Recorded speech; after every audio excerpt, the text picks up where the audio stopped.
నిన్న సీఎం చంద్రబాబు నాయుడు గారు కార్గోజెంట్ని ప్రారంభించడం జరిగింది.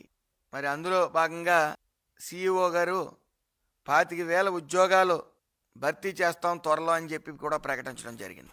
అదేవిధంగా మన సమ్మిట్లో 13.5 లక్షల కోట్లు పెట్టుబడులు కూడా రావటం, గతంలో 20 లక్షల కోట్లు దాటి పెట్టుబడులు రావటం, సర్వవేగంగా విశాఖ అభివృద్ధి చెందుతూ ఉంది.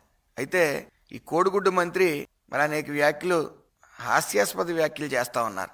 ఇన్ఫోసిస్ని మేము తీసుకుని వచ్చాం, అసలు విశాఖని అభివృద్ధి చేయడంలో మాకు ముందు చూపు ఉంది, వెనక చూపు ఉంది, మీరేం అభివృద్ధి చేశారయ్యా? గంజాయి హబ్గా, ఫ్యాక్షనిజం హబ్గా మీరు మార్చారు. ప్రజలు గమనిస్తూ ఉన్నారు.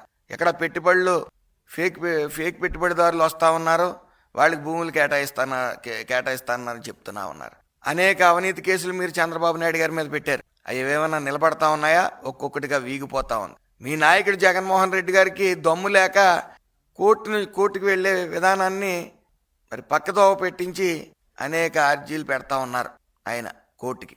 మీకు దమ్ము ధైర్యం ఉంటే అది వేగవంతంగా ముగించమని సహకరించండి కోర్టులకి.